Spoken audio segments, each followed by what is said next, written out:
ఒకసారి ఒక అడవిలో ఏనుగు ఉందట. ఏనుగుకి ఎలక ఫ్రెండ్ అయిందట. ఎవరు ఫ్రెండ్ అయ్యారు? ఏనుగు ఎంత ఉంటుంది? చాలా పెద్దగా ఉంటుంది. ఎలక ఎంత ఉంటుంది? చాలా చిన్నగా ఉంటుంది. ఈ రెండు కొంచెం సహవాసం కలిగి ఉన్నాయి. ఎక్కడికైనా తీసుకువెళ్ళాలంటే ఈ ఎలక ఏనుగు మీదకి ఎక్కి వెళ్తుండేది. ఒకరోజు ఒక వంతెన దాటవలసి వచ్చింది. ఆ వంతెన చాలా వీక్గా ఉంది.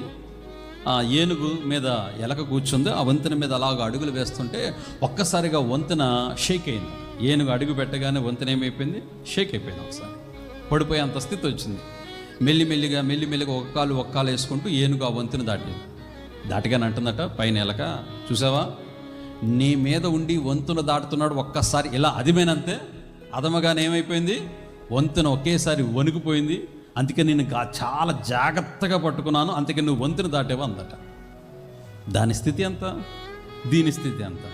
ఒక్కొక్కసారి మనం మన స్థితిగతులను కూడా మర్చిపోయి మాట్లాడుతుంటాం, మన బలాన్ని మర్చిపోయి మాట్లాడుతుంటాం. ఒక్కొక్కసారి మన స్థితికి మించిన మాటలు మనం ఒక్కొక్కసారి మాట్లాడుతున్నాం. దీని అహంకారం అంటారు. దేవుని బిడ్డలకు అహంకారం ఉండకూడదు. నిన్ను హెచ్చించాలంటే, ఉన్నతమైన స్థితిలో నువ్వు ఉండాలంటే దీనత్వాన్ని తగ్గింపు కలిగిన వారుగా ఉంటే నువ్వు హెచ్చించబడతావు.